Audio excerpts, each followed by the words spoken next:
Cela fait plus de 22 ans depuis l'assassinat de l'ancien président de la République démocratique du Congo, Laurent Désiré Kabila, aux mains de ses enfants soldats.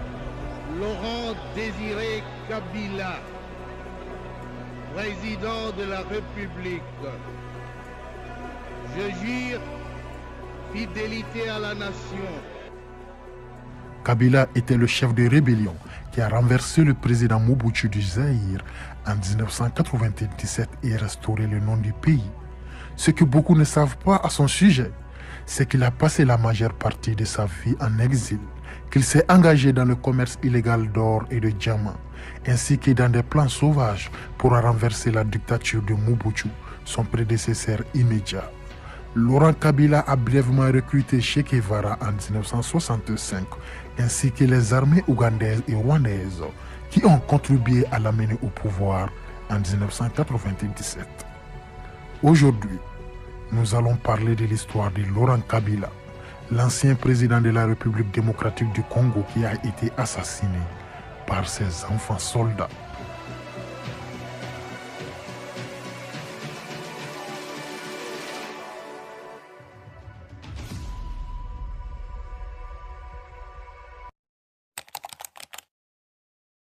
Laurent Désiré Kabila est né dans la province de Katanga, une partie de ce qui était alors le Congo belge. C'était en 1939.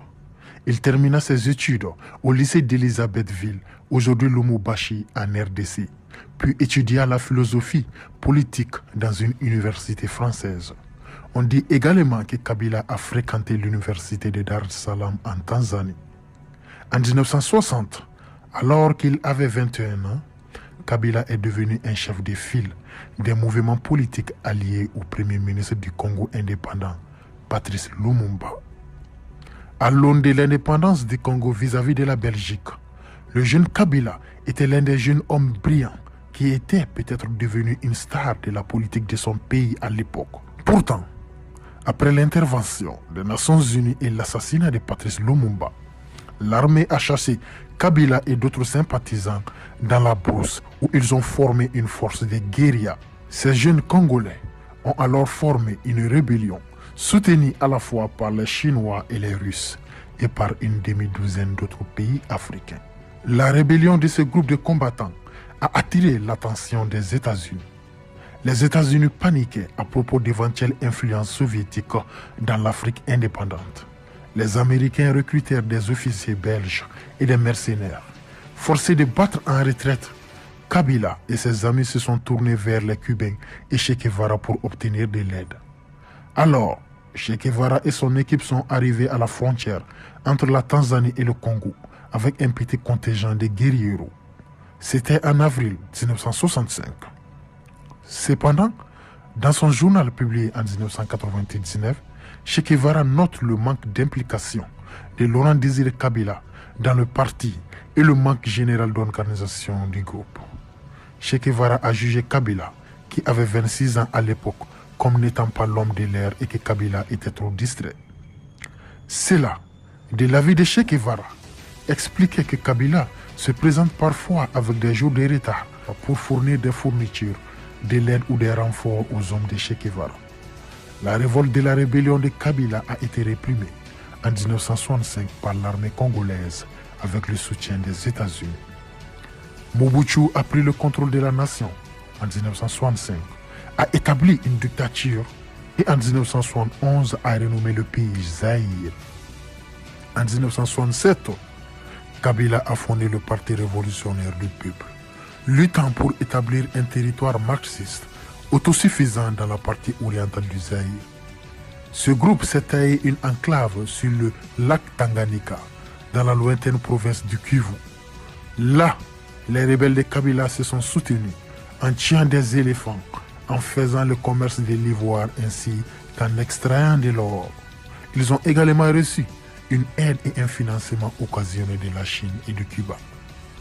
Les rebelles de Laurent Désiré Kabila ont également acquis une notoriété internationale en 1975 lorsqu'ils ont enlevé des étudiants américains et un chercheur néerlandais contre la rançon. Mobutu, qui contrôlait désormais fermement le pays, a ordonné à ses troupes d'entrer dans la région et ils ont réussi à réprimer les forces de Kabila qui n'avaient d'autre choix que de se réinstaller en Tanzanie où elles se sont regroupées. Dans les années 1970, Kabila a déménagé sa famille en Tanzanie après des années à diriger le mouvement rebelle infructueux au Congo. À cette époque, Laurent Désiré Kabila était un homme recherché qui vivait discrètement en exil en Ouganda et en Tanzanie. Pendant leur séjour en Tanzanie, les membres de la famille de Kabila ont utilisé des noms d'emprunt et ont dirigé plusieurs petites entreprises, bars, restaurants et des marchés. La famille a été protégée par le gouvernement tanzanien et a déménagé de maison en maison dans les quartiers aisés de la ville pour échapper à la détection par les agents de renseignement de Mobutu. En 1979, lorsque les exilés ougandais, soutenus par la Tanzanie, décidèrent de renverser Idi Amin Dada, Kabila fut incorporé par les troupes tanzaniennes parmi plusieurs groupes armés pour acquérir une expérience de première main de la guerre moderne. Kabila est devenu proche du groupe de Yoweri Museveni jusqu'à ce qu'il se rende dans la brousse en 1980 lors de la première rencontre entre Kabila et Museveni. Kabila aurait demandé des armes afin d'attaquer Mobutu, mais a reçu une condition qui était de ne pas opérer à la frontière entre l'Ouganda et le Congo. Malheureusement pour Kabila, l'accord sur les armes a échoué, mais Museveni a donné à Kabila une modeste contribution financière et l'a mis en contact avec la Libye pour voir s'il pouvait aider de quelque manière que ce soit sans impliquer l'Ouganda. Pendant 7 ans, en Tanzanie, Kabila aurait une brouille avec le président tanzanien de l'époque, Julius Nyerere, en raison de leur désaccord sur le mode de vie de Kabila. Nyerere a critiqué Kabila pour avoir été trop autocratique dans son mouvement de guérilla et trop impliqué dans des activités commerciales illicites. Ce qui par la suite conduit Kabila à être coupé des contacts avec les services de sécurité tanzaniens. À l'époque, en 1985, alors que Kabila vivait à Dar es Salaam, il avait été impliqué dans la contrebande d'or et de diamants, ainsi que de bois sur le lac Tanganyika. Après tout cela, Kabila a disparu de la vue publique. Pendant 15 années suivantes, il n'a réapparu qu'en 1994. Kabila n'a fait surface qu'en 1994, lorsque le Front patriotique rwandais, le FPR, a pris le pouvoir au Rwanda. Le président ougandais Yoweri Museveni a présenté Kabila au vice-président rwandais de l'époque, Paul Kagame, qui a eu un conflit aigu avec le président Mobutu à propos de réfugiés rwandais à la frontière rwando-congolaise, qui étaient retenus en otage par des milices inter-Rwandais au Congo et des miliciens Hutu qui avaient mené le génocide au Rwanda, ainsi que des éléments de l'ancienne armée rwandaise et l'ancien gouvernement rwandais. La présence des inter-Rwandais au Congo, ainsi que le soutien continu de Mobutu à ses anciens alliés Hutu, ont semé les germes d'une grande partie des bouleversements à venir et de la propre chute du dirigeant zaïrois. Les inter-Rwandais et d'anciens responsables du gouvernement rwandais ont utilisé les camps de réfugiés au Congo comme base pour lancer des attaques contre le nouveau gouvernement au Rwanda. En 1996, le Rwanda a décidé qu'il ne pouvait plus tolérer les camps de réfugiés. Les Tutsis du Sud, Kivu, appelés Banyamulenge, ont organisé un soulèvement à l'été 1996 contre le gouvernement de Mobutu. C'était avec le soutien du gouvernement rwandais. Dans la seconde moitié de 1996, l'alliance des Banyamulenge, des rebelles de Kabila, du Rwanda, de l'Ouganda et de l'Angola s'est formée pour renverser Mobutu. Voici donc les raisons pour lesquelles les différents pays et les différents groupes ont soutenu Kabila. L'Ouganda l'a apparemment soutenu comme moyen d'éliminer les groupes d'opposition ougandais à la frontière congo-zaïroise et peut-être aussi pour punir Mobutu. Et dans le cas du Rwanda, comme je l'ai dit plus tôt, il souhaitait éliminer les forces réfugiées Hutu au Congo-Zaïre et peut-être pour punir Mobutu. Le gouvernement angolais était motivé par le souhait de punir Mobutu ainsi que de porter un coup à ses opposants qui étaient les groupes séparatistes ainsi que l'unité de Jonas Savimbi.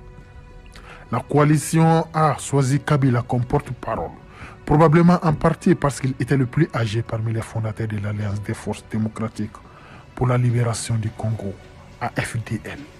Initialement, la direction de l'AFDL était censée être collégiale, Kabila n'étant que le porte-parole. Mais lorsqu'il a commencé à se faire appeler président de l'Alliance, d'autres dirigeants se seraient opposés, en particulier le général André Kissase Ngwadou. Malheureusement pour Kissase Ngwadou, Kabila s'est senti menacé pour lui et a ainsi consolidé sa base de pouvoir en organisant l'assassinat de Kissase Ngwadou. On dit que cet assassinat a déplu au Kadogo, les enfants soldats du Congo. Et c'est peut-être la raison pour laquelle ils ont assassiné Kabila en 2001. Pendant ce temps, avec la fin de la guerre froide dans les années 1990, Mobutu avait perdu une grande partie de son soutien financier occidental. Marginalisé par le nouveau système multipartite au Zaïre, ainsi que par des problèmes de santé, Mobutu a finalement cédé le contrôle du gouvernement en mai 1997 à Laurent Kabila et ses forces. Mobutu mourut en exil peu de temps après. Lorsque les forces de l'AFDL ont pris le contrôle de Kinshasa, le 17 mai 1997, elles ont d'abord été accueillies avec un accueil enthousiaste. Kabila a ensuite prêté serment en tant que président de la Nouvelle République démocratique du Congo le 31 mai 1997 et a officiellement commencé son mandat de président. Se sentant menacé au cours de sa présidence, Kabila a suspendu la constitution et changé le nom du pays en République démocratique du Congo. Certains le voyaient comme une nouvelle race de leadership, tandis que d'autres le voyaient comme une continuation de l'autoritarisme et la corruption qu'il était censé remplacer. Kabila n'a pas permis aux gens de former les partis politiques qu'il voulait former, et les élections qu'il avait promises pour avril 1999 sont devenues un rêve lointain. Kabila a conservé le pouvoir de jeter en prison ceux qui osaient exiger qu'il tienne ses promesses. Il a utilisé ce pouvoir très souvent. Il a également placé son principal adversaire, Étienne Tshisekedi, en résidence surveillée. Cependant, en 1998, Kabila a autorisé une assemblée législative. Pendant cette période de libéralisation politique, ses opposants ont continué d'être arrêtés. Il n'est donc pas surprenant qu'en août 1998, certains des groupes de l'Est du Congo qui ont aidé à placer Kabila au pouvoir ont commencé à s'opposer à lui et ont commencé une rébellion contre son gouvernement, l'accusant de nombreuses violations des droits de l'homme, y compris à grande échelle. De plus, ses anciens alliés nationaux, l'Ouganda et le Rwanda, ont commencé à soutenir ces rebelles. Cependant, Kabila a trouvé de nouveaux alliés en Angola, au Zimbabwe et en Namibie, qui ont tous envoyé des troupes au Congo afin de soutenir la répression de Kabila. Tout cela a été la genèse de la Seconde Guerre du Congo, qui a dévasté le pays et dont les effets se font encore sentir dans toute la RDC. Pour Laurent Désiré Kabila, ses capacités de survie lui ont bien servi en exil, mais l'ont abandonné une fois qu'il a aménagé au palais présidentiel. Ce sont plutôt les Kadogo de Kabila qui ont appuyé sur la gâchette qui a conduit à la mort de leur patron. On dit que les Kadogo croyaient que Kabila les avait trahis. Kabila croyait que les Kadogo, qui l'avaient servi loyalement depuis sa rébellion en 1997 contre Mobutu, étaient totalement loyaux. Il avait une croyance aveugle en ses enfants soldats. Cependant, il a surestimé leur loyauté. Certains des Kadogo qui avaient défilé pour soutenir Kabila en 1997 ne lui avaient jamais pardonné d'avoir tué leur ancien chef, Kissase Ngwadou. Ainsi, le complot visant à tuer Kabila a commencé début janvier 2001, lorsqu'un groupe dissident de Kadogo s'est rendu à Brazzaville, en République du Congo, et rédigé un document énonçant l'opération Bongo Zero. Bongo est un mot swahili pour buffle, une référence à la stature physique de Kabila. On dit que le plan était que les conspirateurs s'infiltrent dans des positions stratégiques à Kinshasa, la capitale de la RDC, y compris le palais présidentiel, la station de radio et de télévision nationale et le siège de la cité du pays. L'ensemble du complot impliquait quelques gardes du corps de Kabila au palais présidentiel, dont beaucoup ont été arrêtés après le meurtre. La veille de l'assassinat de Kabila, il avait été témoin de l'exécution de 45 Kadogos tous soupçonnés de comploter contre lui. Voici donc une version des événements qui se sont déroulés en cette nuit fatidique du 16 janvier 2001. On raconte que le jeune assassin de Kabila est entré dans le bureau du président, alors que Kabila discutait avec un conseiller à propos d'un sommet imminent avec la France, qu'il espérait être son salut politique. L'assassin s'est penché sur Kabila, supposant que l'adolescent voulait lui parler et a alors sorti un revolver et a tiré 4 fois sur le président, puis s'est échappé avec d'autres conspirateurs, pendant que le palais présidentiel résonnait de coups de feu. 2 jours plus tard, les responsables congolais ont annoncé la mort de Kabila. Son fils Joseph Kabila, alors âgé de 28 ans, est devenu le prochain président du pays. Après les événements de cette nuit fatidique, le 16 janvier 2001, un ancien collaborateur de feu le président congolais, Laurent Désiré Kabila, le colonel Idi Kampa, a été condamné à mort pour avoir tué le président. Un autre haut responsable et son garde-corps ont été impliqués dans le meurtre. Le colonel Idi Kampa était le bras droit de Laurent Désiré Kabila et le chef d'état-major de l'armée. Idi Kampa et Georges Leta ont été reconnus coupables d'avoir été le cerveau de l'assassinat ainsi que plusieurs autres membres de l'équipe du défunt président. 20 ans plus tard, en janvier 2021, les hommes reconnus coupables de l'assassinat de Laurent Kabila ont été graciés par l'actuel président de la RDC, Félix Tshisekedi. Cependant, la question de savoir qui était exactement derrière le meurtre de Kabila reste dans les annales de l'enquête.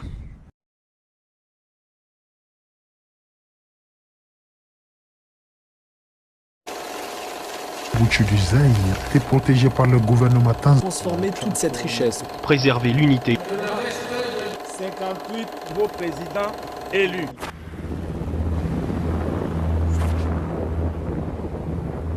Le 16 janvier 2001, la République démocratique du Congo a sombré dans l'incertitude.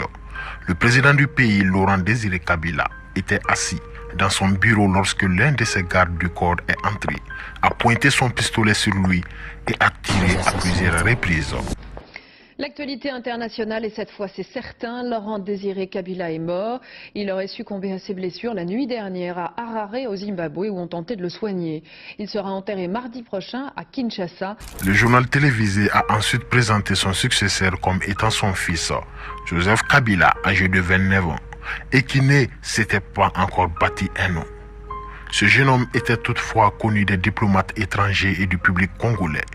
Il était par ailleurs au rang de l'Alliance des forces démocratiques pour la libération du Congo de son père, alors qu'elle a renversé le gouvernement de Mobutu.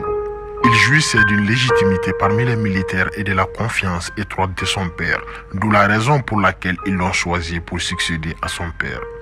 Le jeune Kabila a hérité d'un pays qui traversait une guerre insoluble, vide d'institutions civiles et l'héritage des violations des droits de l'homme commises sous les règnes de son père, Laurent Désiré Kabila, ainsi que du dictateur Mobutu. Il aura à faire ainsi face à de nombreux défis pendant sa gestion du pays. Aujourd'hui, nous vous parlerons de l'histoire de l'ascension de Joseph Kabila, ainsi que ses 18 ans de règne en République démocratique du Congo.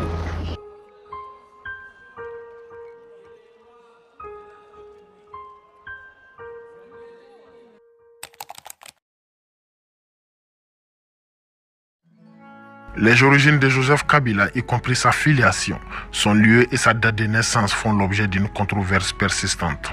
Les rumeurs et de nombreux complots sur les origines de Joseph Kabila demeurent. Toutefois, de ce qui existe, Joseph Kabila et sa sœur jumelle Jeannette sont nés vers le 4 juin 1971 à Hewabourade, dans le territoire de Fizi, province du Sud Kivu au nord de Kantaga en République démocratique du Congo. Hewaboura se trouve assez haut dans la montagne, sur le mont Makanga, entre les villages Kibili et dans la région de Kilemboué, secteur de Loulange. C'était le quartier général de la guérilla de Laurent Désiré Kabila, son père. La mère de Joseph Kabila, Sifa Mahenya, était l'une des 3 épouses de Laurent Kabila. Elle est de la province de Maniema, au centre-est du Congo. Certaines personnes ont affirmé qu'elle était une Tutsi venue du Rwanda. De nombreux détracteurs de Joseph Kabila ont soutenu qu'il était un étranger. Cette accusation l'a poursuivi des années plus tard, car le chef de l'opposition, Étienne Tshisekedi, l'a accusé de ne pas être le fils légitime de Laurent Kabila. Cette accusation avait une certaine signification, surtout dans un pays qui était encore sous le choc d'une invasion des forces rwandaises dans ce qui est devenu les guerres du Congo. Laurent Désiré Kabila a déménagé sa famille en Tanzanie dans les années 1970 après des années passées à diriger un mouvement rebelle infructueux contre le dictateur Mobutu. Laurent Kabila était un homme recherché et vivait discrètement en exil entre l'Ouganda et la Tanzanie afin d'éviter l'attention des services de renseignement de Mobutu.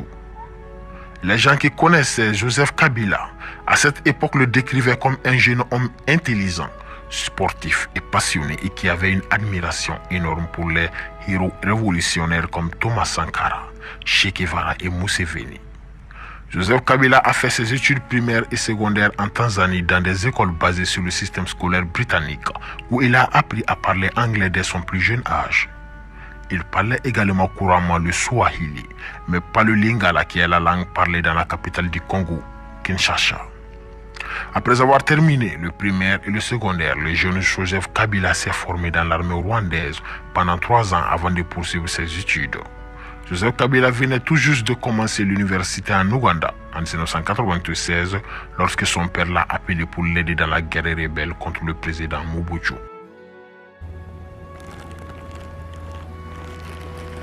Dans les périodes de 1996 et 1997, connues comme la première guerre du Congo, Laurent Désiré Kabila a dirigé l'Alliance des forces démocratiques pour la libération du Congo, l'AFDL, le groupe rebelle qui voulait mettre fin à la dictature de Mobutu.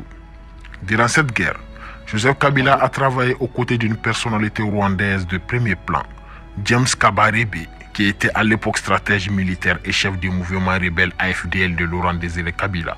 James Kabarebe souhaitait que le jeune Joseph, alors âgé de 25 ans, participe aux opérations militaires menées par les forces de l'AFDL sur le sol congolais. Derrière l'AFDL de Laurent Désiré Kabila se trouvaient les troupes de la puissance de feu et le conseil diplomatique du Front patriotique rwandais, le mouvement de résistance nationale ougandais, mais aussi le Front populaire de libération de l'Érythrée, ainsi que le gouvernement burundais et tanzanien.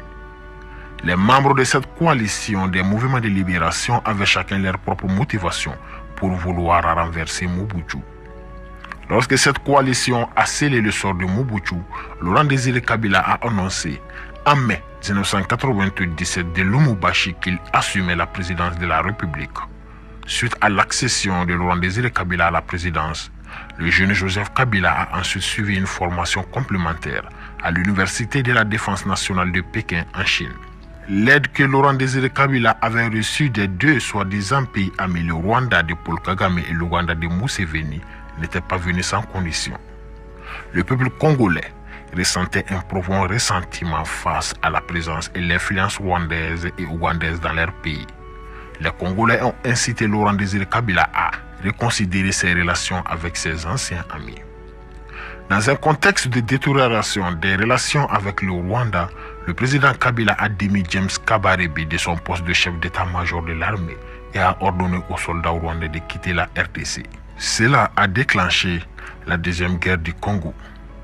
Dans les mois suivants, la RDC a été divisée en deux zones, l'une dirigée par Laurent Kabila avec le soutien des forces armées du Zimbabwe, de l'Angola, de la Namibie, du Tchad et du Soudan, et l'autre par la branche armée ougandaise et burundaise. En plus de ces forces, un groupe appelé le MLC, Mouvement de libération du Congo, dirigé par Jean-Pierre Bemba Gombo, et le RCD-KML, Rassemblement congolais pour la démocratie Kisangani, Mouvement de libération, a occupé d'autres régions du pays. La deuxième guerre du Congo a précipité le retour de Joseph Kabila au Congo en août 1998 lorsqu'il a été nommé général-major et chef d'état-major de l'armée congolaise à l'âge de 27 ans. Sa promotion rapide a surpris beaucoup compte tenu du temps très court qu'il avait passé dans l'armée. Il a été l'un des principaux commandants militaires pendant la deuxième guerre du Congo. La vie de Joseph Kabila a radicalement changé au début de 2001. Le 16 janvier 2001, son père Laurent Désiré Kabila était assis dans son bureau au palais à Kinshasa lorsque l'un de ses gardes du corps lui a tiré dessus à plusieurs reprises. À la suite de cet incident, les conseillers de Laurent Kabila se sont empressés de faire en sorte que son cadavre soit transporté par avion au Zimbabwe sous le couvert de se faire soigner. Les frontières du Congo ont été fermées, les aéroports et un couvre-feu a été annoncé lorsqu'il est devenu évident que les blessures par balle de Laurent Kabila étaient mortelles. Ses proches alliés en consultation avec plusieurs membres du cabinet présidentiel se sont réunis afin de décider d'un successeur et ils ont choisi son fils. Joseph Kabila était la seule personne capable de travailler avec les factions gouvernementales et militaires. Avec cette nomination, des tensions ont éclaté entre les hauts responsables du gouvernement. Joseph Kabila n'avait que 29 ans, il n'avait pratiquement aucune expérience. Donc, des commandants militaires devaient être convaincus de l'aptitude de Joseph Kabila à gouverner. Cela n'était pas difficile puisque Joseph Kabila était bien connu et généralement respecté au sein de l'armée. Un obstacle inattendu était la réticence initiale de Joseph Kabila à accepter l'offre que les conseillers de son père lui ont demandé de devenir président. On dit qu'il était au début très résistant à l'idée, probablement parce qu'il craignait pour sa vie. Il a finalement cédé et a accepté la proposition.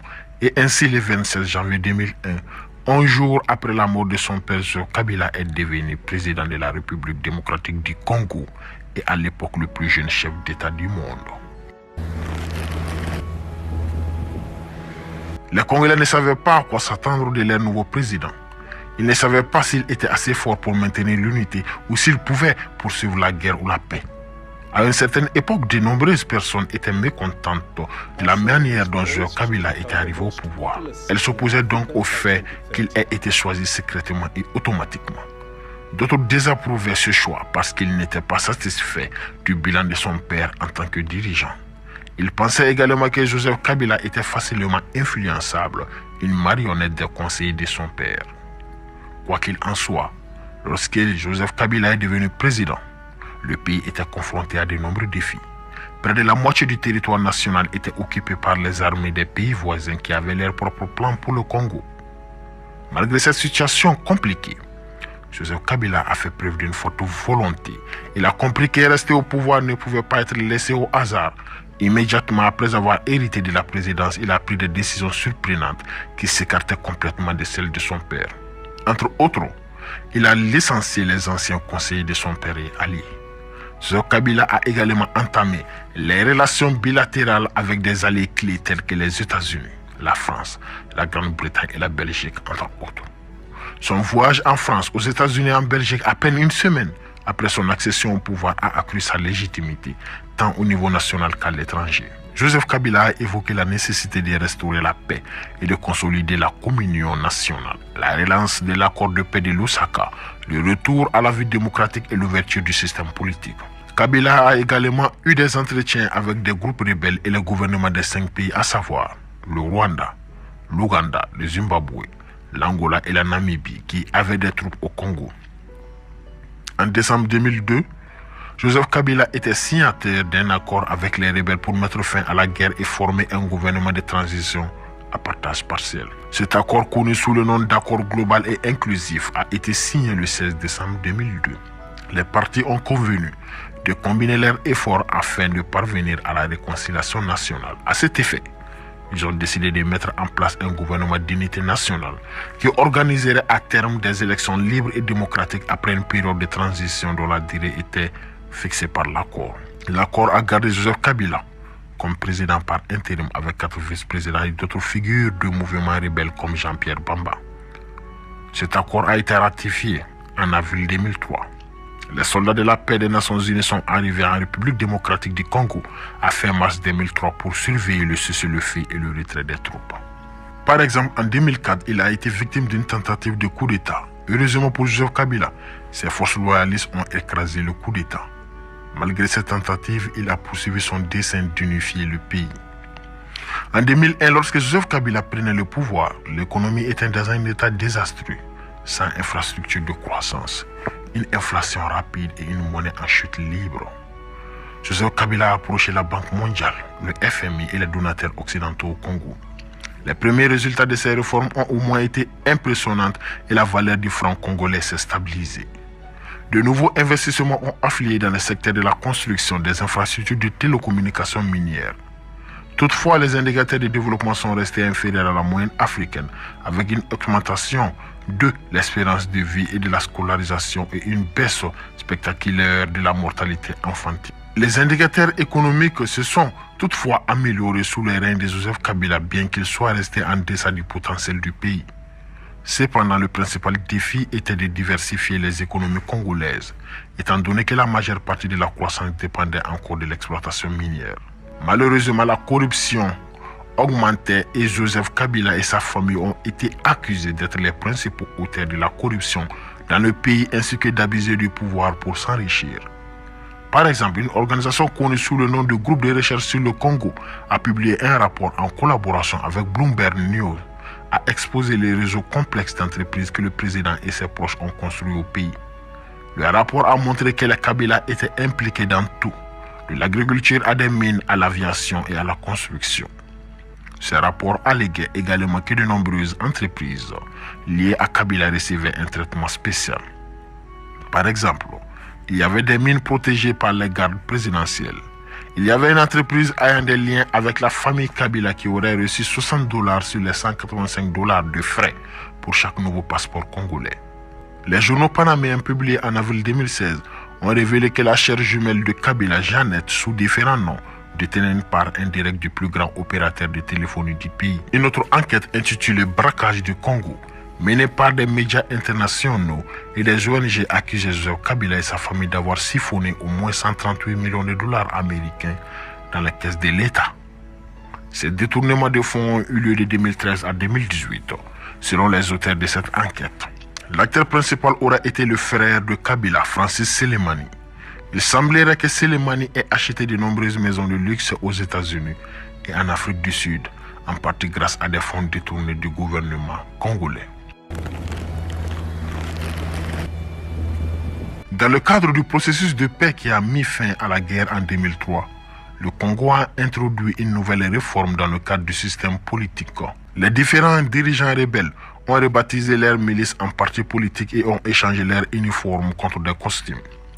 Une nouvelle constitution a été rédigée, de nouveaux puissants soutiens internationaux et nationaux, dont les diplomates américains à Kinshasa, ont permis à Joseph Kabila de contrecarrer ses opposants en quête de la présidence, notamment pendant les élections de 2006. Le principal parti d'opposition, Déthié Tshisekedi, a continué à jouer son rôle d'opposant. La réélection de Joseph Kabila en janvier 2011, des suites d'un amendement constitutionnel, a éliminé le deuxième tour dans la course présidentielle, permettant à un candidat de gagner sans nécessairement avoir la majorité des voix. Le climat politique qui a précédé les élections était tendu et ponctué de violence en raison des tensions entre les partis. Plusieurs surveillances internationales et certains ont qualifié les élections de 2011 de mal organisées et ont dénoncé de nombreuses irrégularités. Les observateurs internationaux ont même rapporté que dans certaines circonscriptions, des taux de participation incroyablement élevés ont été constatés et que des centaines de milliers de bulletins de vote avaient disparu. Pour sa part, l'archevêque de Kinshasa a déclaré que les résultats de la commission électorale ne confirmaient ni la vérité ni la justice. En effet, la proclamation de Joseph Kabila comme vainqueur des élections présidentielles a soulevé les questions de sa légitimité et a plongé le Congo dans une grave crise constitutionnelle. Mais les résultats ont été confirmés par la Cour suprême et Joseph Kabila a été investi le 20 décembre 2011.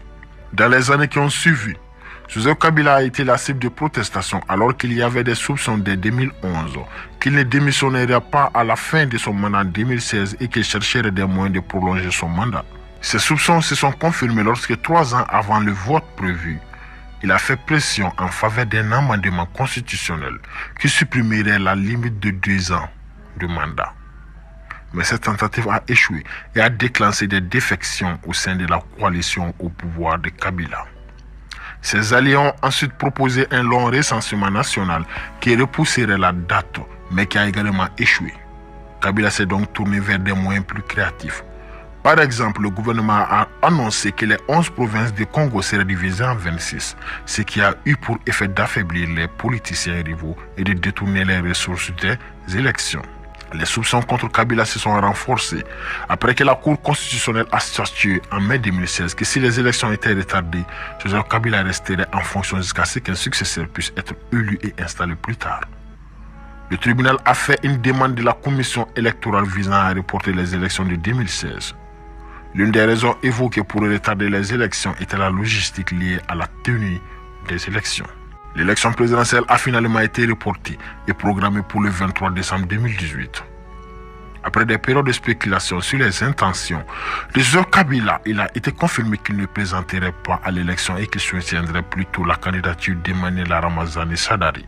Lorsque les résultats ont été proclamés, Félix Tshisekedi, fils d'Étienne Tshisekedi, décédé en 2017, est élu. Martin Fayulu, un autre candidat de l'opposition, et d'autres ont accusé Félix Tshisekedi et Joseph Kabila d'avoir conclu un accord pour assurer la victoire électorale du premier en échange de la protection des intérêts de Kabila. Martin Fayulu a contesté les résultats devant la Cour constitutionnelle, mais le tribunal a déclaré Tshisekedi vainqueur.